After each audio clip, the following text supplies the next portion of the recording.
Selamat pagi semuanya. Aduh, senang sekali kita kembali lagi dalam Curahan Hati Perempuan. Boleh tepuk tangannya dulu dong. Kangen luar biasa nih sama pemirsanya Curahan Hati Perempuan. Hampir berapa, sebulan lebih ya kita libur, gak ketemu.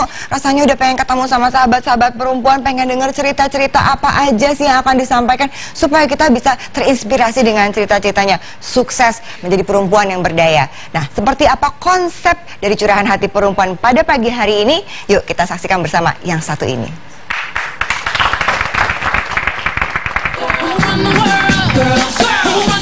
Sahabat perempuan di Indonesia memiliki kemampuan serta kekuatan untuk membangun dirinya sendiri lebih baik lagi. Hal ini terlihat dari banyaknya wanita-wanita super dari berbagai bidang di tanah air yang mampu menunjukkan eksistensinya sebagai wanita yang patut diperhitungkan. Sebut saja Sri Mulyani Indrawarti, Christine Hakim, Ana Avanti, dan sederet nama wanita-wanita inspiring lainnya. Namun di balik keberhasilan mereka, pastinya terselip cerita yang menjadi cikal bakal keberhasilan dan kesuksesan mereka saat ini. Tapi bagaimana dengan sahabat perempuan yang satu ini? Adakah kisah yang melatar belakanginya hingga mampu keluar dari zona nyaman dan kini mendirikan roda bisnisnya sendiri? Selengkapnya di Curahan Hati Perempuan. That's what makes you beautiful.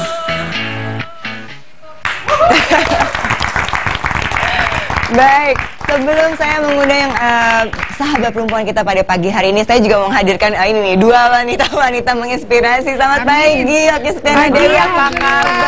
Baik, kamu sehat? Alhamdulillah sehat, ibu hamil 3 bulan, segar ceria. Kalau pemirsa-pemirsa pasti nggak kangen deh sama Oki, mah tiap hari bisa ketemu. Saya lama nggak ketemu sama Oki, kangen.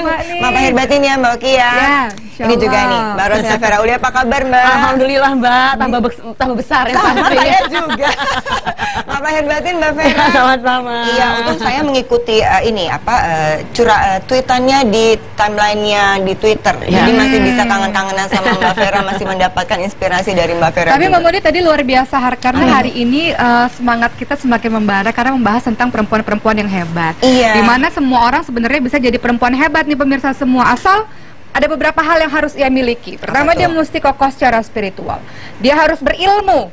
Di Al-Quran aja dikatakan orang yang berilmu itu diangkat derajatnya oleh Allah Subhanahu Wa Taala. Berprestasi, menginspirasi, dan terakhir harus berkontribusi. Nah, dan ternyata perempuan teruji, Mbak.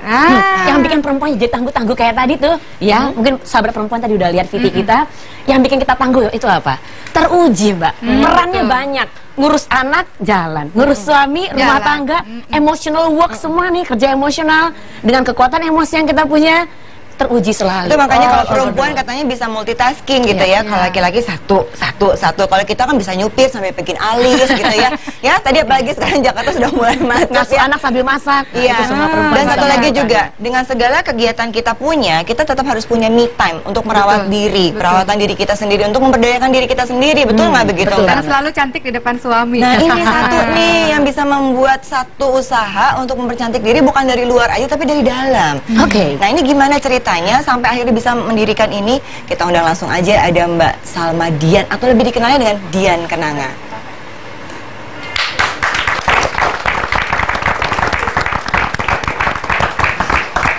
Halo Mbak Dian, apa kabar? Aku sering banget datang ke Dian Kenanga nih, ya Allah. Iya, yang di Bintaro di depan rumahnya Mbak Oki ya. Silakan ya. Silakan. Terakhir ketemu di Trans TV Good Morning. Berapa tahun yang lalu, Mbak? Aduh, jangan ditanya, masih belum punya ID waktu itu. Sehat Mbak? Alhamdulillah sehat banget, seru loh. Tadi pagi-pagi tuh langsung naik ojek karena takut terlambat. Ini buktinya nih. Salah satu perempuan berdaya tuh gitu, turun udah cantik-cantik pakai ojek biar nggak terlambat gitu kan. Yang penting kepentingan semua pihak harus terpenuhi. Nah, Mbak Dian, saya kan ketemu sama Mbak Dian tuh dari zaman dulu gitu ya, dan semua udah tahu sukses story-nya Mbak Dian, bahwa ada Dian Kenanga, Totok Aura, dan kayaknya semua orang udah hampir tahu semuanya gitu ya. Tapi kita nggak tahu cerita di balik itu. Awalnya tuh gimana? Emang Mbak Dian tuh memang sudah punya cita-cita punya itu, atau kenapa Totok Aura gitu? Karena kan kayaknya zaman dulu tuh orang belum nyampe ke aura-aura, kok udah nyampe ke aura gitu. Iya. Alhamdulillah kali pertama tuh saya sebenarnya pernah bekerja di sebuah rumah kecantikan, ada totoknya, tapi totok wajah. Nah karena background saya sebenarnya akupuntur, tapi saya pikir-pikir, aduh dengan pengalaman saya sebagai akupuntur, nggak semua orang kan nyaman dengan jarum ya, punten ya gitu. Dan apalagi saya memang dibesarkan di dalam keluarga, pernah denger Sinlamba nggak sih? Jadi kita aktif di mengaktifkan medan energi elektromagnetik tubuh, sehingga tenaga prana itu bisa dihasilkan. Nah, pada saat itu saya mengusungkan tema totok aura yang bukan sebatas tema, tapi bagaimana menggabungkan dua ilmu yang jauh sebelum saya ada. Kedua ilmu tadi sudah ada ya, totok dengan tenaga prana. Tapi muncullah sebuah ide orisinal di mana ini kalau di blend sedemikian rupa, insya Allah kedua ilmu tadi yang secara independen itu sudah memberikan manfaat luar biasa. Itu digabung sama Mbak Dian, disampaikan di tempat Mbak Dian bekerja yang lama, tapi gitu waktu itu memang ada penolakan. Kenapa? Tidak diterima konsepnya. Akhirnya Mbak Dian gimana dong? Maaf, tadi ngomongnya tentang totok aura. Totok ya. aura. Ini berkaitan dengan supranatural nggak? Sorry ya, karena kita orang awam biasanya pasti akan selalu mengaitkan Totok aura gitu. Kalimat-kalimat seperti itu. Totok aura, semua makhluk hidup, manusia, makhluk hidup ya, hewan, tumbuhan itu memiliki aura. Nah, ini sama sekali tidak berhubungan dengan yang namanya kepulan asap, lalu kelenikan atau pasang segala macam yang ada di dalam tubuh kita. Tapi bagaimana setiap ekopoin dalam tubuh kita ini sebenarnya luar biasa, karena yang menciptakan juga luar biasa, tapi digabungkan dengan teknik tenaga prana. Itu tenaga prana nih. Tenaga prana itu gini, semua orang sebenarnya sudah memiliki hawa murni, nafas. Oh ya. Tapi kan nggak semua orang punya keinginan atau kemampuan untuk bagaimana mengolah hawa murninya sehingga menjadi manfaat. Menjadi manfaatnya apa? Setiap kita melakukan Penafasan, teknik penafasan lalu penguncian itu, insya Allah walaupun tangan kita pada saat kita pressure gitu ya, finger pressure, walaupun tangan kita tidak setajam jarum, tapi insya Allah dia deep sampai ke simpul syaraf terdalam. Karena kita biasanya bernafas ya nafas aja ya. Ternyata kalau ada dipakai tekniknya dengan baik, itu ada tenaga insya Allah yang bisa. Dan tadi mungkin kalau boleh dijawab sedikit bahwa ini sama sekali totok aura nggak ada hubungannya dengan yang namanya klinik-klinikan ya. Itu harus diluruskan dan jadi garis bawahi. kayak memanfaatkan biokimiawi kelistrikan, karena kan kita bahasanya biokimiawi kelistrikan ya Mbak ya, secara biologis ya. Setiap orang kan memiliki medan energi elektromagnetik. Jadi medan listrik yang memiliki daya magnet. Nah, di tempat kami inilah yang namanya totok aura ini kita mengaktifkan semua kerja sistemis keseluruhan organ tubuh sehingga roda energi kita sehat atau garis meridian gitu ya kalau dalam istilah akupuntur atau ecupoint, sehingga tadi bonusnya sebenarnya bukan cuma sehat, tapi wanita-wanita bahkan pria-pria itu bisa meluaskan level cakra atau medan energi elektromagnetik. Itu seneng nih ngomong kayak gini-gini ya, pengennya ngomong panjang lebar tapi waktunya nggak cukup nih Mbak. Saya pengen nanya dulu, kembali ke kita kan pengen cerita sukses story-nya Mbak Dian gitu ya. Akhirnya keluar dari kantor karena tidak sesuai dengan konsep yang karena dipikirnya itu tadi, temanya terlalu ternyata tidak. Dan kemudian akhirnya memulai usaha sendiri dengan brand sendiri. Pasti banyak kendala. Banyak banget. Gimana? Apa awal-awal? Ya, kendalanya awal-awal ya pasti saya dipikir ini sebagai Nyai Dian gitu ya, yang praktek praktek buka aura. Padahal selama kita hidup nggak usah tuh kita membuka aura, karena nggak pernah yang namanya kita hidup itu tertutup aura kita. Sejak kita lahir Allah sudah membukanya, dan pada saat kita meninggal lah Allah menutupnya. Tapi mungkin karena namanya itu kali ya Mbak ya, namanya masih belum familiar. Ya mungkin juga ya saat itu ya, dan bukan itu aja sih sebenarnya Mbak Oki, Mbak. Jadi pada saat ada penolakan, tapi saya yakin itu membawa berkah. Banyak sekali pada saat misalnya lah brand saya misalnya muncul di satu stasiun TV gitu ya, kadang-kadang tiba-tiba tuh, bukan tiba-tiba sih, banyak sekali telepon-telepon yang nggak bertanggung jawab untuk telepon gitu ya, ngata-ngatain, ya artinya pembunuhan karakter dan brand yang saya bangun gitu kan. Tapi itu dulu. Tapi sekarang ini masih juga sih, masih juga. Begini Mbak, ini agak sulit ya. Buat perempuan-perempuan, banyak perempuan, sahabat perempuan yang kerja di kantoran dan kepikiran untuk bikin berwirausaha. Namun satu yang menghambat, ketakutan dari dalam diri mereka sendiri. Nah, Mbak melewati ketakutannya yang pertama. Kemudian yang kedua, melewati ditakut-takuti orang juga gitu loh ya. Bener banget. How you handle it? Gimana ngatasin itu loh? Itu yang mungkin bisa menginspirasi kita semua. Pertama mungkin jawabannya sangat klise, tapi itu harus dilakukan dan diaminkan terus gitu ya, ditancap-tancapkan atau diindoktrinasikan ke dalam tubuh dan pikiran kita bahwa kita punya Allah, satu. Kedua, saya tidak pernah punya niat untuk melukai orang lain, artinya membangun sebuah usaha untuk mencederai usaha lain. Saya mencari nafkah di situ dengan semua anak-anak karyawan saya yang ada di situ. Ketiga, kita yakini bahwa produk ini membawa kemaslahatan yang baik bagi banyak orang, sehingga apapun yang datang sesungguhnya kita aminkan saja bahwa ya ini sebuah bagian dari sebuah proses atau fase. Nah, kalau proses itu dilewati, ya insya Allah baik-baik aja. Baik-baik aja. Tapi gini, ini usaha baru ini kalau saya nggak salah kan langsung dibuka bersama suami ya? Ya. Jadi artinya sekeluarga memulai bisnis ini Ya, dengan betul. hal yang baru. Ya. Itu semua modal dimasukkan ke situ. Ya, betul. Itu nanti urusan perekonomian terguncang nggak? Karena gini kan, kadang kan istrinya berwirausaha, suaminya punya penghasilan tetap untuk membackup kan gitu. Ini kan nggak dua-duanya di situ. Ya, betul. Pada saat itu nggak takut sama secara ekonomi, penghasilan untuk anak-anak. untuk Sebenarnya kehidupan kalau rumah suami tangga. kan memang bekerja juga di sebuah perusahaan multinasional lah ya. Cuma waktu itu pikir-pikir namanya memulai sebuah usaha, kalau perempuan aja gitu kan gangguannya itu tadi ya macam-macam kan, telepon dan lain-lain. Jadi apalagi kita sebagai perempuan rasanya kok saya lebih nyaman juga kalau didampingi suami. Makanya saya meminta pada suami untuk saya manggilnya Bang gitu ya. Bang, daripada segenap pikiran dan tenaga itu diberikan kepada yang lain, nggak salah sih, tapi apa nggak lebih baik juga ngedampingin istrinya. Jadi kemana-mana lebih nyaman. Kedua, menjauhi fitnah juga. Ketiga, paling nggak saya merasa bahwa saya tidak sendirian, berdua sejalan seiring untuk bagaimana mensukseskan usaha ini, dan insya Allah manfaat lah. Alhamdulillah. Dan ngejarnya cukup aja ya, bukan ngejar banyak, karena kalau ngejar banyak kita sepakat ya berdua dan memberi apa ya arahan juga kepada anak-anak bahwa yang ibu bapak kejar ini juga seluruh karyawan yang ada di dalam brand yang saya bangun ini, insya Allah ngejarnya cukup aja, karena kalau ngejar banyak tuh nggak ada batasannya.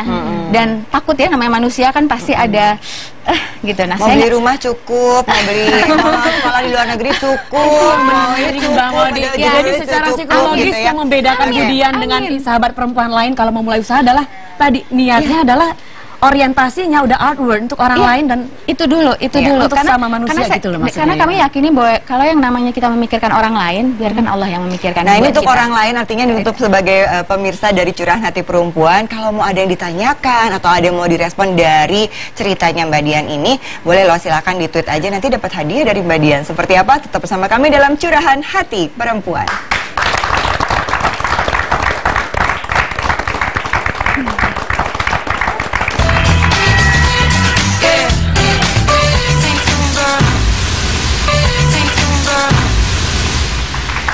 Yuk kita lanjutkan lagi ngobrol-ngobrolnya sama sahabat perempuan kita pada pagi hari ini. Ada Mbak Salma Dian, pemilik Dian Kenanga Totok Aura ya, yang sudah menceritakan bagaimana berdirinya Dian Kenanga ini. Dan kemudian tadi di akhir, kalau misalnya dari para pemirsa Curahan Hati Perempuan ada yang nge-tweet ya di @chpttv mengenai komentar dari Mbak Dian ini, silahkan nanti di akhir di segmen 5 kita kasih kabar siapa pemenangnya dan berhasil mendapatkan free voucher treatment di Dian Kenanga ya. Kita 1, 2, 3 cukup ya. Kita Ya, udah masuk ya. Oke. Terus Tapi Mbak Dian, Mbak Modi sebentar, Mbak Ya. Dian ini kalau kita ngelihat, kalau misalnya pemirsa datang ke sini ngelihat juga auranya udah iya, beda apa ya, bersinar, energinya. Energinya positif. Dan ada satu hal tadi yang sangat menarik sekali, ketika memulai usaha, Mbak Dian kemudian diteror oleh orang, banyak orang nggak suka, cuman tidak membalas itu. Justru kata Mbak Dian tadi apa? Allah ya, biarkan Allah yang bekerja untuk itu semua kan. Iya, betul. Ini Mbak Dian yang memaafkan dan segala macam. Saya jadi ingat bahwa Rasulullah juga pernah mengatakan hal tersebut kepada Ibnu Abbas. Jadi dinasihati seorang anak kecil, Rasulullah mengatakan nih pemirsa kepada Ibnu Abbas ini, katanya, ada nasihat yang ingin aku sampaikan kepada engkau, mudah-mudahan ini menjadi satu hal yang berguna untuk hidupmu. Yang pertama, jagalah Allah, maka Allah akan menjagamu. Kemudian yang kedua, minta pertolongan hanya kepada Allah. Dan yang ketiga, kata Rasul apa? Seandainya seluruh makhluk yang ada di muka bumi ini mau memberi manfaat kepadamu, tidak akan pernah terjadi tanpa seizinku. Sebaliknya, kalau seluruh makhluk yang ada di muka bumi ini mencelakaimu, tidak akan pernah terjadi tanpa seizinku. Pena telah diangkat dan tinta telah kering. Artinya, seberapa banyak orang yang ingin jahat sama kita, kalau Allah bilang nggak akan bisa, ya nggak akan bisa. Hanya minta pertolongannya pada Allah. Gitu ya, ini sudah terbukti dari ceritanya Mbak Dian. Mbak Dian, tadi kan cerita bahwa minta suami untuk mendampingi gitu ya, terus akhirnya suami pun mendampingi gitu ya sampai akhirnya sampai saat ini. Nah, ini ketemu sama suami di mana sih? Kan bisa mensupport, mendukung. Iya benar nggak sih kalau kita sebagai perempuan ya kalau mau berkarya kalau nggak ada dukungan dari suami tuh sulit gitu. Jadi ceritanya tuh suami tuh pagar makan tanaman ya. Jadi kita dulu pernah jadi dulu tuh kami pernah bekerja di dalam sebuah perusahaan yang sama, perusahaan multinasional gitu ya. Lalu dia melirik-lirik lah biasa gitu ya, ganjen-ganjen gitu, tapi ganjen-ganjen yang positif. Dan niatnya tuh ya saya mau menikah gitu. Dan pada saat itu memang sudah diceritakan bahwa saya memiliki 3 orang anak gitu ya, dan saya Islam. Pilihannya cuma take it or take it gitu ya. Nggak dikasih pilihan take it or leave it gitu, take it or take it, bahwa saya nggak bisa pindah ke agamamu karena pada saat itu saya memeluk agama Katolik, alhamdulillah. Tapi lalu karena memang awalnya suami, lalu saya mu'alaf, tapi setelah itu saya tidak menjalankan sholat atau apapun itu karena keinginan sendiri. Jadi semua kan pasti ada hantarannya ya, ada sebuah prosesnya. Nah, singkat kata, jadilah kami berumah tangga. Tapi lagi-lagi dalam proses berumah tangga namanya kami dari keluarga ada yang keluarga saya memang ada yang Muslim juga, Katolik juga, lengkap deh. Konghucu ada, Buddha ada, semuanya ada. Tapi pada saat itu karena kami keluarga inti adalah Katolik, lalu kan saya mu'alaf. Memang artinya ada penolakan pada awal dari keluarga. Tapi ya alhamdulillah kami bisa buktikan dengan baik lah, insya Allah. Dan saat ini berarti Mbak Dian merawat 3 anak dari suami gitu ya. Waktu Jadi itu umur berapa? pada saat saya menikah, anak yang paling besar dari ibu yang sebelumnya itu masih umur 5,5 tahun. Lalu 2 yang lain itu kebetulan kembar dari almarhum istrinya suami saya. Itu saat itu masih umur 3 tahun. Dan sekarang alhamdulillah yang pertama 5,5 tahun tadi sudah umur 24, baru kemarin ulang tahun. Sudah hampir 20 tahun. 24 lagi skripsi sekarang. Lalu yang kedua kembar itu kemarin sekarang udah semester 4. Masuk UNJ dan Pajajaran. Nah, ini awalnya gimana ya? Karena begini loh ya, tadi menghadapi orang luar punya stigma tertentu tentang pendekatanmu dalam bekerja, kamu bisa hadapin karena kekuatannya di atas. Tapi ketika anak sendiri gitu loh ya, anak sambung istilahnya ya, how you handle it? Karena perempuan-perempuan nggak mudah loh buat kita-kita. Sangat nggak mudah, sangat nggak mudah. Saya harus berarti dari awal penuh dengan air mata. Pasti penuh dengan air mata, pasti penuh dengan air mata. Tapi lagi-lagi saya pikir bahwa yang hebat ini bukan saya. Kalau orang bilang, kamu hebat ya gitu, enggak. Saya cuma malu. Jujur kalau dibilang hebat tuh saya malu banget, demi Allah saya malu banget. Karena yang hebat itu adalah Allah, karena dia mau berkarya dalam tubuh saya dan pikiran saya bahwa ayo kamu nggak harus nunggu punya segala macam material lalu kamu memiliki anak asuh gitu ya, anak asuh. Tapi pada saat keadaannya tidak seperti sekarang, alhamdulillah saya sudah dititipkan 3 orang anak yang bukan dari rahim sendiri. Dan buat saya pribadi adalah itu adalah lumbung-lumbung ibadah pada saat itu, dimana akhirnya hari ini ya alhamdulillah saya dengan brand yang saya bangun, dengan keluarga yang luar biasa, dan rasanya luar biasa loh Mbak, kalau dicintai oleh anak yang keluar dari rahim sendiri itu sudah luar biasa ya, apalagi 3 dari anak yang bukan dari rahimku. Udah sedih nih. Alhamdulillah. Saya cengeng. Mbak Dian. Tunggu sebentar. Ini kan pasti ini kita menghadirkan sahabat perempuan di sini untuk menginspirasi orang, dan mereka juga mungkin ada yang dalam kondisi yang sama.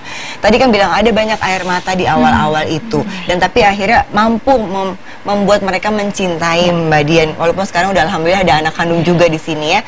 Apa pada titik-titik apa Mbak Dian merasa itu, dan bagaimana Mbak Dian melewati itu? Iya, mereka itu kan masih kecil ya, 5,5 tahun dan 3,5 tahun. Stigma atau cap ibu tiri itu kan luar biasa hebatnya gitu ya. Bahkan ada sampai buku ceritanya, dongeng-dongengnya setiap malam anak-anak. Jadi kalau misalnya anak-anak itu habis pergi kemana, lalu mungkin nggak sengaja mereka baca buku cerita gitu ya, atau mungkin ada hal-hal yang saya nggak tahu ya, mereka mendengar atau apa. Tapi dengan usianya mereka yang masih dini itu kan mereka jadi sementara di rumah mungkin mendapatkan ibu non, saya dipanggil ibu non gitu ya, karena ibu almarhum itu ibu Ina, lalu saya dipanggil ibu non gitu, ibu Dian. Mereka pasti bingung kan. Jadi pada saat misalnya mereka pulang tuh mereka mungkin merasakan sentuhan yang berbeda, tapi kok yang mereka alami atau mereka dengar yang mereka dengar kok tidak seperti itu. makanya kenapa mereka bingung untuk bereaksi Karena saat ketemu itu. dengan Mama Dian ini ternyata semuanya berbeda, itu dia yang membedakan Mbak Dian dan Iya, Mbak Maudi ya, mungkin Mbak itu, Oki ya. iya. Ternyata begini, ketika kita punya cinta, cinta itu ada yang mature, ada yang immature. Cinta orang yang matang, cintanya kekuatannya nggak cuma sama individu yang bersangkutan. Jadi kekuatan cintanya sudah ke atas. Jadi orang-orang yang wise, wisdom, Insya Allah, ya. bijaksana, cintanya ke atas, sehingga ketika dia jatuh cinta dengan seorang laki-laki, ya, dia akan mencintai apapun yang mengikuti laki-laki tersebut. Mau anaknya, ibunya, mantan Semuanya. istrinya, semua dicintain. Semuanya, Kalau cintanya amin. masih immature, cintanya cuma sama dia nih ya, cinta sama pasangan saja. Terus kemudian kalau ada mertua, nanti mertua nanti suamiku nanti diambil mertua loh. Ada mantan anak, maksudnya mantan istri maksudnya. Wah, nanti dia deket banget sama mantan istrinya. Ada anak sambung. Oh, hati-hati. Nah, itu cinta yang immature. Jadi sebetulnya untuk sahabat perempuan, kalau besok mencintai seseorang, pastikan cinta tersebut basisnya dari atas dulu. Baru Karena ke tadi sana. satu poin, Ini sebenarnya gimana sih, kata Mbak? kuncinya tadi kita sudah dengar sama-sama. Kata kuncinya apa? Kata kuncinya karena ini dijadikan lumbung-lumbung ibadah tadi. Jadi itu sebenarnya itu kata kuncinya, kita mencari gimana-gimana, tapi kata kuncinya adalah ketika mencintai suami, ibadahnya berarti karena Allah, cintai anak-anak karena Allah. Bahwa nggak mengharapkan aku baik sama anak tersebut, aku baik pada laki-laki tersebut, dia cinta sama aku, enggak. Karena Allah pemilik rasa itu. Kata Allah, aku kasih dia cinta sama kamu, dia cinta sama. Jadi keikhlasannya tinggi. iya, rasa ikhlas yang tinggi. Mungkin Masya ya, Allah. insya Allah ya. Tunggu ya Mbak Amin, Dian, amin, Mbak insya Dian Allah. kan kalau kita sebenarnya dapat hidayah gitu, akhirnya jadi langsung ke Allah gitu. Tapi kalau orang jatuh cinta kan juga kadang ada momen-momennya nih gitu ya. Mbak Oki, kalau kita pengen banget gitu supaya bisa dapat hidayah seperti Mbak Dian atau seperti Mbak Oki atau pengen Aduh, saya tiba-tiba masih- gimana ya, gimana gitu caranya gimana Awal gitu. prosesnya Mbak Oki, mungkin bisa Gimana ceritakan. sih? Pertama adalah tentu saja doa, karena kekuatan dari orang muslim dikatakan senjata orang mukmin adalah doa. Jadi doa itu kuat sekali, bahkan bisa merubah takdir. Doa naik ke atas, takdir turun ke bawah, saling bertarung di mana yang lebih kuat. Sehingga ada doa-doa untuk kita senantiasa mencintai segala sesuatunya karena Allah. Salah satunya Allahumma inni as'aluka hubbak wa hubba ma yuhibbuk wa hubba amali yuqarribuni ila hubbik. Jadi itu doa artinya, ya Allah, nanti bisa cari di Google ya, di hadis itu ada doanya. Artinya adalah, ya Allah, aku mohon cinta kepadamu, cinta pada orang-orang yang mencintaimu, dan cinta pada perbuatan-perbuatan yang baik yang mendatangkan cintamu terhadapku. Amin. Jadi banyaklah doa-doa, kita nggak bisa Arabnya, kita bisa pakai bahasa Indonesia. Duh, besok-besok kalau nggak ini saya Itu mau ngambil penting ini loh, doa. kertas sama bola. Jadi cemburu, posesifnya nggak berlebihan, ingin memiliki pasangan seutuhnya tanpa anak-anaknya itu jadi Tapi saya nggak cemburuan muncul loh, begitu. salah ya. Betul, gitu ya? cemburuan, cemburu tandanya cinta, tapi nggak berlebihan. Nggak lah, nggak berlebihan. Mbak Dian kan 3 anak berbelas-belas tahun, terus akhirnya anak kandung baru hadir Alhamdulillah. beberapa tahun lalu ya? Enggak, bukan. Jadi Gimana? Pada tahun 2000 alhamdulillah saya dikarunia oleh anak. Sekarang sudah 14 tahun. Setelah berapa tahun menikah itu, Mbak? Setelah kurang lebih 4 tahun menikah. Oh, Setelah 4 4 tahun tahun menikah, menikah. alhamdulillah diberikan Jadi ada 4 anak ya? Iya, sekarang sudah umur 14 tahun. Sudah 15 tahun, punten. Dan kemarin ini alhamdulillah banget. Ada lagi Iya, sebenarnya sih saat itu nafsu jujur voucher. aja nih Mbak Oki sama Mbak Vera juga ini. Saya tuh pada saat itu sebenarnya pengen nambah anak gitu ya dari rahim sendiri. Tapi saat itu mikirnya gini, aduh udah 3 tambah 1 4 lah ya. Toh semua juga sudah menjadi bagian kami berdua gitu. Jadi saya pikir udahlah nanti dulu. Tapi di saat pada keinginan saya sudah pupus, kok subhanallah padahal saya menggunakan alat kontrasepsi dan Allah berikan saya umur 44 tahun kemarin, tahun lalu itu lahirlah Zinedine gitu ya. Sekarang Zinedine Muria Ramadan. Tahun lalu Ramadan saya diberikan itu dan subhanallah lah, saya nggak bisa ngomong apa-apa lagi. Jadi sudah lengkap lah bahwa apa yang saya kejar cukup, alhamdulillah. Semua yang terbaik sudah didapat. Jadi kalau ditanya lagi mau apa lagi, saya cuma mau apa yang Allah mau berikan saya lagi, bukan apa yang banget, saya luar mau. biasa. Karena kalau saya mau banyak maunya, Baik, Mbak. baik. Ini individu yang matang ya. Dicatat, Ini dicatat. perempuan Ini matang. semua apa yang disampaikan sama Mbak Dian menginspirasi Aku banget ya. kona'ah menerima, bukan tamak. Iya benar-benar Kona'ah menerima ya. Mbak gini ya, ini kan usaha dengan bisnis Dian Kenanga Totok Aura ini kan katanya jadinya memperlancar sirkulasi darah dan sebagainya. Akhirnya jadi cantik aja ujung-ujungnya gitu kan. Pada saat Auranya kita luar biasa sehat, deh pokoknya. pada saat kita rileks, pada Iya. kita membuang stres, akhirnya kita menjadi cantik gitu ya. Iya. Istilahnya kalau biar cepatnya gitu ya. Iya. Menurut Mbak Dian, seberapa perlunya sih perempuan ini jadi cantik di depan suaminya? Sangat perlu dong, sangat perlu. Kenapa? Karena pertama adalah mindsetnya wanita, apalagi seorang istri adalah harus cantik bukan untuk orang lain dulu, untuk suami dulu. Nah, begitu suami sudah memuji, itu otomatis ya, paling nggak menurut saya gitu ya, otomatis kalau sudah suami memuji, kita harus yakin bahwa anak akan melihat kita cantik, orang lain akan melihat kita cantik, tapi dalam koridor yang positif.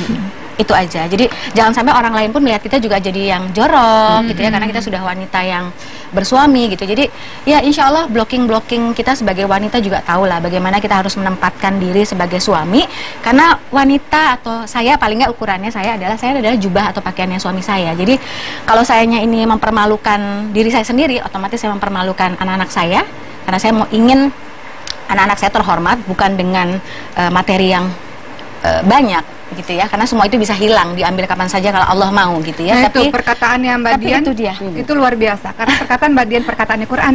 Kuna libasul lakum wa antum libasul lahun. Laki-laki pakaian bagi wanita, wanita pakaian bagi laki-laki. Baru meminta itu. Iya, benar seperti itu. Ya, ini nanti untuk para pemirsa Curahan Hati Perempuan, silakan ya kalau ada mau komentar, merespon apapun dari apa yang diceritain sama Mbak Dian, silakan di @chpttv. Siapa tahu menang dapat free voucher treatment dari Dian Kenanga. Termasuk kita ya Mbak. Asik, kita diundang ya. Oke deh kalau gitu. Nadia, terima kasih. Nanti kita akan ngobrol-ngobrol lagi, dan sesaat lagi kita akan menghadirkan sahabat perempuan kita yang satu lagi yang ini seru banget ceritanya, heboh. Jadi tetap bersama kami ya dalam Curahan Hati Perempuan.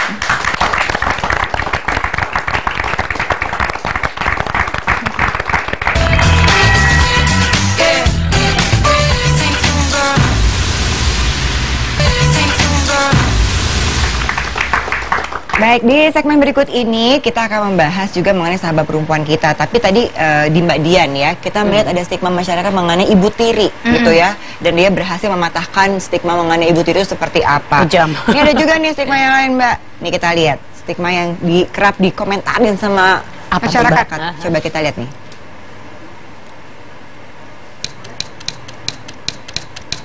Janda.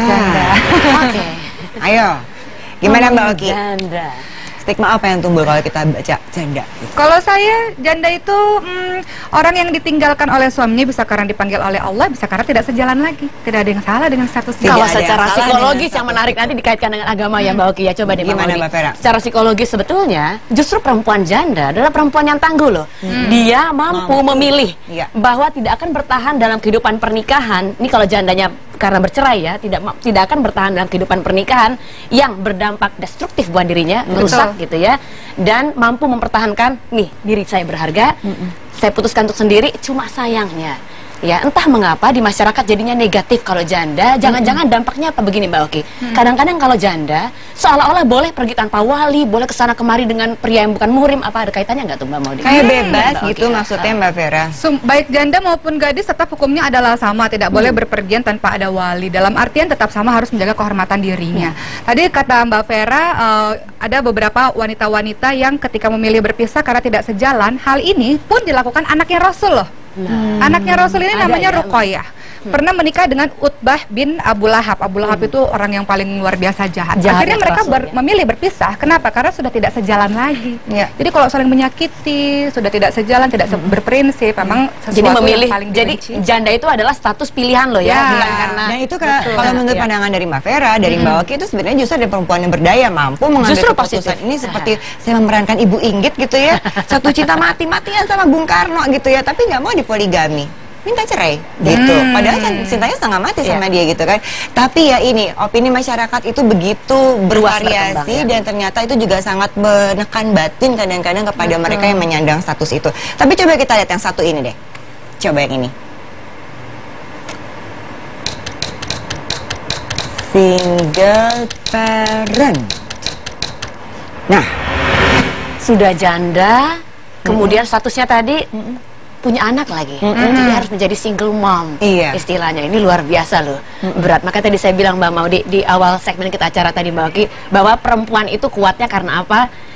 dia memelihara dirinya, karirnya, pernikahannya, anak dan rumah tangga secara keseluruhan. Lagi-lagi ini soal pilihan. Pilihan pertama ketika ia memilih untuk tidak mau menikah lagi, dalam artian sangat mencintai suami yang pertama dan berharap kelak di surga nanti bertemu lagi. Yang kedua, menyembuhkan traumanya. Jadi single parent diharapkan menjadi single fighter juga. Keren kata-kata. Tapi gini Mbak, kalau pandangan masyarakat kalau janda tuh kayaknya janda gimana gitu. Tapi kalau single parent, wah luar biasa hebat gitu. Padahal dia juga loh. Padahal sama lo ya. Nah ini kita menghadirkan seorang ya yang menyandang status tersebut dan dia membuat buku mengenai kisah itu tersebut ya. Kita langsung undang aja, ada Mbak Miranti Dewi. Yuk bergabung Mbak Miranti. Tuh kan cantik kayak gini, gimana coba? Ini saya ke 17 tahun. Ini masih gadis kan, ini bukan janda gitu. Ketemu sama Mbak Vera. Halo, silakan. Thank you ya udah datang ya, makasih banyak. Aduh, pinkes-pinkes seger banget nih. Coba, Mbak. Tadi kita baru ngobrol tuh masalah itu tuh. Terus kan Mbak Miranti juga sempat cerita kan bahwa di bukunya juga nulis gitu ya. Judulnya apa bukunya? Aku jalak bukan jablay. Aku jalak bukan jablay. Aku janda galak bukan janda lebay. Wih, galak. Tapi itu enggak, itu cuma adalah sesuatu judul aja biar menarik itu buku. Tapi menarik banget memang, dan ini untuk para pemirsa Curahan Hati Perempuan kembali ya, kalau misalnya mau mendapatkan bukunya dari Mbak Miranti, Aku Jalak Bukan Jablay gitu ya. Ditunggu responnya di @chpttv ya, nanti bisa dapat hadiah itu. Mbak Miranti cerita dong, jadi menyandang status di usia janda ya, di usia 23, itu kan lagi mekar-mekarnya, lagi gitu ya. Kok apa yang terjadi dan kenapa ngambil status itu, ngambil keputusan itu? Mungkin ini terjadi 21 tahun yang lalu, di mana teman-teman saya masih sekolah, teman-teman saya baru senang-senang, tiba-tiba saya sudah bercerai. Di mata mereka, tetaplah namanya janda itu adalah orang yang gagal. Orang gagal itu mau bekerja, mau jadi perkawinan, itu sama-sama salah. Dan saya karena dari keluarga yang baik, tidak ada perceraian, jadi saya ada tekanan dari keluarga, bahwa saya seperti ya gitu deh, dan perasaan bersalah saya itu tinggi, sehingga tanpa saya sadari mungkin sekarang saya ada trauma, tapi pelan-pelan dari saya itu, apalagi saya tuh jandanya 2 kali. Nah, jadi oleh sebab itu saya merasa ada waktu di mana saya menyalahkan diri saya sendiri. Mungkin saya yang salah, saya gagal, saya bukan istri yang baik. Karena bekas suami saya dua-duanya menyeleweng dengan bekas pacarnya sebelum menikah dengan saya. Sama kan jadinya? Sama. Jadi saya mau ketiga kali takut gitu loh. Aduh, jangan-jangan di garis tangan gue bilang gitu kan. Tapi ya saya nggak mau percaya hal itu ya. Ya tetap saya mau menikah lagi. Mbak Vera, menarik loh ini ya. Jadi maksudnya begini, menarik adalah tadi Mbak Miranti, Mbak Maudi udah berusaha untuk rilis kalau ada trauma ya, karena kebanyakan perempuan ketika gagal pernikahannya ngerasa menyalahkan diri sendiri. Jadi menyerangnya ke dalam, inward jadinya. Nah, dampaknya adalah muncul trauma, muncul di pernikahan kedua. Nah, ketika ada lagi kejadian yang sama, saya khawatir loh. Jangan-jangan ya, apa yang terjadi di pernikahan pertama ya belum usai dibenahi, sehingga polanya dalam berelasi memengaruhi pola Anda di pernikahan kedua. Maaf loh ya kalau ini akhirnya memicu emosi-emosi yang lebih mendasar di dalam sana. Tapi ya mungkin juga sih. Ya, tapi sehingga pola Anda berelasi akhirnya mengubah hubungan Anda dengan pasangan di saat pernikahan yang kedua, itu yang bikin mungkin berisiko. Tapi tadi kenapa Mbak? Tapi kenapa harus dia dengan bekas sebelum saya, itu saya masih tanda itu tanya, lagi tapi gitu sudah ya, lah. kok bisa sama Itu banget dia enggak lah gitu ya, saya nggak mau. ceritanya, Kalau gitu mau ya. nanya kenapa tidak ada jawaban. Tapi saya menulis buku ini, saya adalah orang yang gagal. Di dalam buku ini mungkin ada satu cerita yang menjadi cerminan bahwa saya tetap tidak mau mengamini yang namanya perceraian. Saya di sini bukan tips-tips menjadi janda tuh harus sukses harus apa, enggak. Tapi malah mereka mungkin lebih matang, lebih siap. Gini Mbak Miranti, menyandang status sendirian gitu ya di usia muda, cantik gitu ya, terus super ramah. Ini kan ngobrolnya kayaknya bisa enak ngobrol gitu ya, terus bisa membawakan diri dan bekerja kan ya, di lingkungan bekerja dia kan ketemu dengan lingkungan laki-laki dan sebagainya. Ya seperti yang tadi kita dibahas di depan, banyak pandangan masyarakat yang memandang buruk gitu. Oh iya, sangat mungkin sampai detik ini. Tapi saya juga heran kenapa harus jandanya yang jelek, kenapa duda enggak gitu. Kayak duda tuh kayaknya Pak duren lah gitu ya. Kenapa saya bukan semangka atau buah pisang gitu ya. Tapi kenapa harus duren, kayaknya manis banget gitu. Terus buah semek keren gitu ya. enak aja. Kolesterolnya tinggi loh. Tapi akhirnya saya dendam, akhirnya saya bekerja menjadi orang sukses di usia muda. Masalah lagi. Masalahnya apa? Kalau saya sukses, saya dapat jabatan, pasti tidur sama bosnya, katanya gitu. Terus ya, tapi akhirnya saya tidak bisa menyalahkan keadaan. Akhirnya saya learn by doing, saya bawa hidup ini yang harus diterima.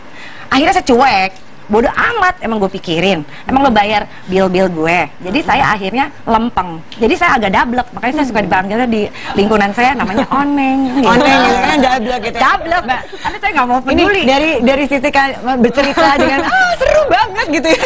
Pasti ada momen-momen yang ada berat, momen-momen yang membuat tadi kan sampai trauma, sampai saya ini nggak peduli, pasti ada titik beknya gitu tuh apa yang jujur kejadian di kantor yang paling apa gitu ya, misalnya. saya pernah hampir diperkosa oleh atasan saya ketika saya luar kota. Tapi di sini lah namanya diperkosa. Kalau diperkosa sampai kejadian itu bohong, karena saya belajar dari kejadian itu saya tendang, saya teriak, tidak terjadi gitu loh. Saya kalau sampai ada perkosa berkali-kali saya bingung gitu. Karena pada saat itu saya melawan.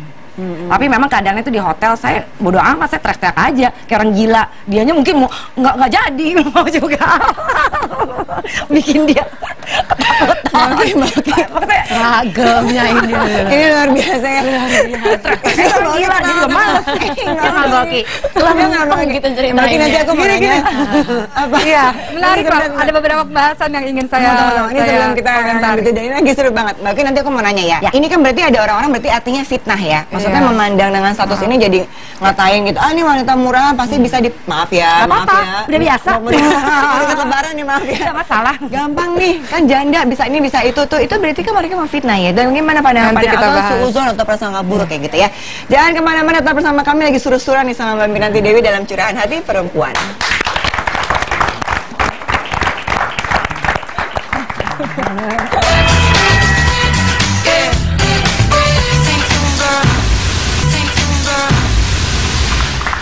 Kita jatuh bangun itu memang nggak selalu harus diceritakan dengan berurayan air mata ya. Ini dengan loncat-loncat ya, jeritan gitu ya. Tapi sebenarnya banyak makna yang bisa kita ambil dari ceritanya Mbak Miranti Dewi di Aku Jalak Bukan Jablay, Aku Janda Galak Bukan Janda Lebay. Oke, yang mau nanya langsung sama Mbak Miranti, boleh ya langsung telepon aja. Nanya gimana caranya Mbak Miranti tetap bertahan dan sebagainya. Mungkin apapun yang ingin ditanyakan ya, atau mungkin punya status yang sama, cerita yang sama, silahkan ditanyakan. Sementara nunggu teleponnya, silahkan Mbak Oki. Tadi saya mau tanya, itu orang-orang masyarakat yang punya pandangan-pandangan seperti ini gimana sih? Iya, ada satu pepatah yang ini bisa kita terapkan dalam kehidupan kita sehari-hari. Redonas loyatun latudrok. Artinya, kalau kita meminta kerelaan seluruh manusia, tidak akan pernah terjadi. Artinya, kita berbuat baik saja, diomongin, apalagi kita berbuat jahat. Kita cuma punya dua telinga, kita nggak bisa tutup mulut-mulut, dua tangan, kita nggak bisa tutup mulut-mulut orang, kita bisa tutup kuping kita sendiri.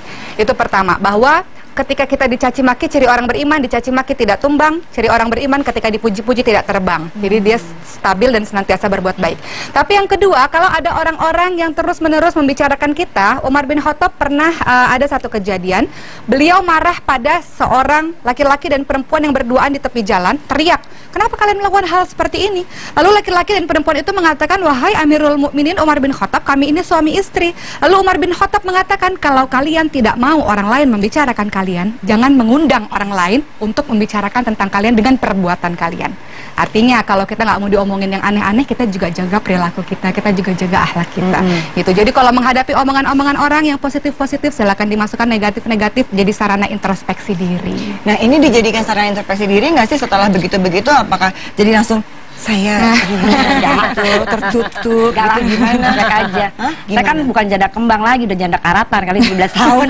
Jadi udah orang sih waktu umur berapa tuh janda kembang, nggak sekarang sih karatan udah 17 tahun. Ini dari dulu begini bentukannya. Sama di TK juga. Jadi saya nggak mau serem amat itu siapa Jadi saya nggak mau merubah sifat saya yang memang dari dulu. Jadi bukan berarti ada telepon masuk. Coba kita terima kasih. Kalau bilang janda mah cepet lah. Halo. Ya silakan, langsung aja. Selamat pagi. Curahan Hati Perempuan. Halo. Sudah tersambung apa belum ya?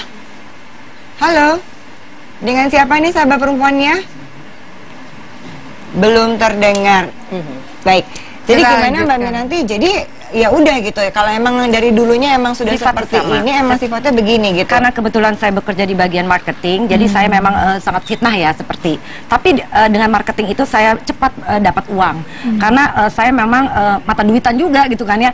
Jadi kalau saya mau jadi perempuan simpanan juga bisa, mau jadi pelacur juga bisa. Tapi kan saya pilih yang positif, yaitu bekerja. Jadi saya memang agak waktu ketika karir saya bagus di usia 27 saya udah jadi associate director di perusahaan BUMN, saya agak snob. Itu terjadi. Di situ saya ada perubahan-perubahan. Saya menjadi orang yang sombong sebagai perempuan ya, laki-laki gitu, meremehkan. Tapi bukan dendam, saya nggak dendam sama sekali karena anak saya dua-duanya laki-laki. Yang satu usianya 20 tahun, yang satunya lagi 14 tahun. Udah tua ya, kalau dihitung. Mbak Miani ini sama anak-anak gimana ya Mbak? Maksudnya Alhamdulillah dua pabrik ya, jadi akur. Jadi ternyata itu bagaimana dari lingkungan pabrik maksudnya. Ya kan satu bapak sama anak. Saya lagi mikir beda pabrik kan ya, semacam produk ya. Ember. Jadi saya memang sebagai ibu di situ benar-benar menjadi yang sangat-sangat harus wise. Benci sama satunya, tapi terhadap anak, oh itu bapak kamu, itu deddy kamu, pokoknya gitu. Tetap saya satu hal, saya mungkin gagal, tapi saya tidak mau melihat anak saya gagal di masa depannya. Ini Saya menarik loh. Masya Jadi Allah. karena gini loh, semua perempuan ketika bercerai ya biasanya suka menjelek-jelekan. Jadi Iya. nggak semua perempuannya, mantan suami juga pasti menjelek-jelekan mantan istri. Mantan istri menjelek-jelekan mantan suami, justru ini yang menghancurkan perasaan emosi anak pada saat orang tuanya bercerai. Betul. Jadi yang bikin orang tua perceraian orang tua berat bagi anak adalah orang tuanya musuh-musuhan, saling menzolimi satu sama lain, Iya. anaknya unhappy. Jadi bingung Nah, anaknya, maksudnya ya. begini, kan single mom pada saat itu, ya. Kemudian emosi terhadap mantan suami kan negatif. Iya. Gimana caranya nanganin, ya? Emosi negatif tadi tanpa pasangan, kan perempuan selalu butuh teman curhat loh. Iya, gimana tuh, Mbak? Pada saat itu belum ada curahan hati perempuan kebetulan. Jadi Iya, belum ada apa yang akan Dulu kan jangan dilakukan pasti gitu loh. kembang bu. Karena Jadi emosi-emosi tadi, perempuan punya emosi karena kita pusat emosi di rumah loh. Jadi Iya. emosi ini mau dikemanakan yang Dikeluarkannya negatif-negatif dengan cara agar apa? positifnya masuk ke rumah. bekerja, bekerja terus terang. Saya selalu bekerja dua. Jadi pagi sampai sore saya bekerja di kantor, sore sampai malam saya bisa berdagang, saya kerja menjadi IO, loading. Itu semua kalau saya di luar, kerjakan. begitu pulang ke rumah. Kalau di rumah ya capek, akhirnya saya suka nangis masuk kamar mandi. Jadi suatu saat semua orang tahu kali ya saya jarang mandi, tapi Saya nggak tahu loh, Mbak kan tapi ngomong anak saya bingung kenapa kalau pulang kantor malah kesel gitu, dobrak terus masuk kamar mandi. Pada satu malam saya lupa mengunci. Terus di situ anak saya yang pertama ngelihat, Bunda, oh Bunda tuh bukan mandi ya, ternyata nangis.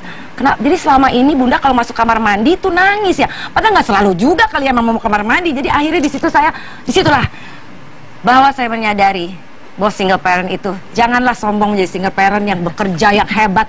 Enggak lah. Tetap saya tidak mau mengamini perceraian. Walaupun itu pilihan. Saya rasa di dalam hidup mau kawinan 3, 4 sama aja. Jadi Ini ada dua poin. Yang pertama dari Mbak Miranti, yang pertama adalah ketika Mbak Miranti pada akhirnya sedih, itu Iya. disibukkan dengan bekerja. Iya. Ini menjadi satu hal yang baik karena dikatakan kalau kamu tidak disibukkan dengan hal-hal yang baik, maka kamu akan disibukkan dengan hal-hal yang buruk. Jadi bekerja bisa membuat kita lupa. Kemudian yang kedua, nah ini yang harus kita perbaiki bersama-sama. Oke juga, Mbak Miranti juga dan kita semua ketika sedih, larinya jangan di kamar mandi. Jangan di kamar mandi karena Mbak Vera sibuk soalnya. larinya jangan di kamar mandi karena Allah mengatakan di Al-Quran bahwa wasta'inu bisobri wassalah. Kalau ada masalah itu larinya ke sejadah aja, dikunci kamarnya dengan salat dan sabar. Ya, sejadahnya jangan dibawa ke kamar mandi ya, Mbak. kamar aja. Iya, betul, Mbak, betul. ini kan jadi ada emosi-emosi yang memang pasang surut di emosinya dan memang harus dilepaskan gitu ya. Untuk sebagai single parent ini kan juga bukan hanya urusan membesarkan anak. Tadi Iya. kan bekerja itu mampu untuk menghidupi kedua anak. Alhamdulillah mampu dengan kecerdikan saya bagaimana saya menanggulangi ke ekonomi. Ternyata kita itu mempergunakan keadaan itu harus memang smart. Smart itu macam-macam. Smart itu menjadi merayu laki-laki juga harus smart enough ya. Susah loh untuk merayu laki-laki itu. Tapi saya akhirnya misal gini, kan setiap bulan kan PLN kan tanggal 20. Terus saya gajian tanggal 25, jadi setiap tanggal 20 PLN tuh datang. Selalu dimatiin. Jadi setengah hari tuh anak-anak saya nggak pakai AC. Jadi akhirnya lama-kelamaan saya punya hubungan baik sama PLN-nya. PLN kasihan sama saya. Akhirnya dia dilosin. Ternyata kalau kita bisa pendekatan sama orang apapun itu bisa teratasi. Pada waktu itu nggak mungkin PLN, mungkin aduh PLN-nya tahu Iya, nanti dimarahin kamu aduh sama Pak, untuk khusus janda boleh ya. Pada saat itu terbantu. Akhirnya dia bilang, Bu, ingat dong Bu, tanggal 25. Iya, pokoknya tanggal 25 saya bayar. Kenapa nggak Ibu simpen sih duitnya? Boro-boro. Ini marketing, pendekatan kok hanya handal, tapi pendekatan ke dalam diri sendiri untuk berdamai tentang perceraian yang dulu belum selesai. Baik, nanti kita akan ngobrol lagi, tetap bersama kami dalam Curahan Hati Perempuan. Berdamai kamu jago loh ke orang. Ke dalamnya sekali-sekali dibawa masuk Mbak.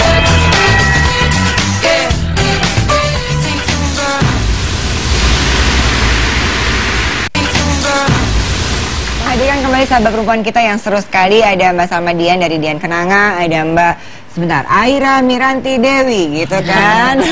Coba nyanyi dangdut bisa, nulis novel ya segala macam, jadi single parent dan sebagainya itu bukan hal yang mudah.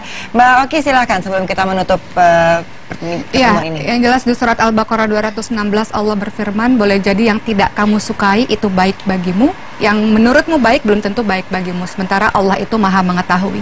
Jadi kalau terjadi sesuatu pada kita diperintahkan untuk senantiasa bersyukur dengan semua keadaan, dikasih kebahagiaan alhamdulillah, dikasih kesedihan alhamdulillah ala kulli hal, yang telah membuat kita menjadi pribadi yang lebih matang, yang lebih bijak, yang mungkin lebih dekat lagi pada Allah dengan ada ujian-ujian itu. Ini sosok inspiratif, wanita perempuan berdaya, perempuan sukses, mudah-mudahan menjadi pembelajaran untuk kita yang positif dalam hidupnya, insya Allah. Ini Mbak Miranti ada pertanyaan dari Twitter, gimana sih cara ngilangin sedihnya gitu? Saya masih manusia normal, jadi saya rasa sedih itu orang masing-masing ya, sama aja. Jadi kalau saya sedih ya saya nangis, biasa aja gitu loh. Saya juga cengeng gitu, mungkin tapi tidak di depan anak-anak gitu. Di dalam kamar mandi tadi. Iya, dalam kamar mandi. Pindah ya, jangan di kamar mandi lagi ya. Tetap saya adalah wanita yang normal, saya bukan superwoman, jadi makanya jangan sombong lah menjadi janda. Tapi ini yang menarik sombong. Mbak Maudi sebenarnya. Hari ini sahabat perempuan dapat contoh-contoh yang luar biasa, karena biasanya kita tahu keluarga itu satu bapak, satu ibu, dan anak-anak. Kali ini ada perempuan yang menikah dengan duda dengan anak 3 dan kemudian bisa berdamai di dalamnya. Satu lagi single mom yang mampu bertahan dengan berbagai macam cobaan dan deraan dan hinaan-hinaan tadi. Itu luar biasa. Jadi mudah-mudahan hari ini bermanfaat Mbak Maudi. Amin. Ya, amin. Mbak Miranti nanti boleh kasih hadiah ya. Boleh. Tadi Mbak Ayu yang ngasih pertanyaan, tweetnya untuk Ayu, silahkan, terima kasih, ini dapat hadiahnya, ada buku Aku Jalak Bukan Jablang. Ini bisa dibeli di toko buku terdekat apa di toko material? Toko buku ya. Tolong beli ya, saya dapat goceng nih. Lumayan. Bacanya di kamar mandi. Mbak Dia, mungkin ada satu hal yang ingin disampaikan juga dari sisi personalitinya Mbak, bagaimana akhirnya mampu menghadapi semua kesulitan hingga sampai saat ini kan Mbak udah sekarang saya hidup mah pokoknya gimana diatur sama Allah aja gitu kan? Iya, untuk ukuran mampu atau enggak, saya sih nggak berani menilai diri saya mampu atau tidak. Tapi saya yakini atau saya imani bahwa yang memampukan saya adalah Allah, bukan saya. Satu itu, dan kedua mungkin sedikit tips aja lah ya, bahwa kalau kita membangun sebuah usaha apapun, menulis buku atau apapun lah ya, sesederhana apapun, jangan lupa mendoakan tempat lain itu juga rame. Sehingga kalau tempat lain, sehingga gini, kadang kita mendoakan, ya Allah mudah-mudahan usahaku rame, gini segala macam dimudahkan. Justru biasanya yang saya, insya Allah ya, saya lakukan adalah mendoakan dulu tempat lain rame, dimudahkan urusannya, sehingga tadi saya juga insya Allah senang melihat tempat lain rame, dan tempat yang rame itu juga nggak sepi, sehingga juga tidak berpikiran negatif untuk mencoba mencerdai tempat lain. Itulah yang diperintahkan itu Rasul. aja. Insya Allah doa yang diperintahkan oleh Rasulullah. Jadi jadi ketika kita berdoa, ya Allah semoga tempat itu ramai. Malaikat bilang semoga hal yang terjadi yang sama juga terjadi pada Yang ini mampu dilakukan hanya oleh perempuan-perempuan yang berilmu dan berpendidikan. Nah, ada Muji Rahayu yang nanti akan dikasih voucher ya Mbak dari Dian Kenanga. Silakan Muji Rahayu datang ke tempatnya Mbak Dian Kenanga. Sekali lagi saya ucapkan terima kasih atas ceritanya Mbak Miranti. Terima kasih sukses. Semuanya Ibu Mbak terima kasih Mbak Vera, Mbak Oki. Kita akan ketemu lagi di Curahan Hati Perempuan sekarang lebih pagi ya, jam 8:30 sampai 8:30. Jadi siap-siap di depan kita memulai hari dengan hal-hal yang lebih inspiratif bersama sahabat-sahabat perempuan dalam Curahan Hati Perempuan. Ketemu besok ya. Wassalamualaikum warahmatullahi wabarakatuh. Waalaikumsalam. Thank you Mbak. Terima kasih banyak. Terima kasih.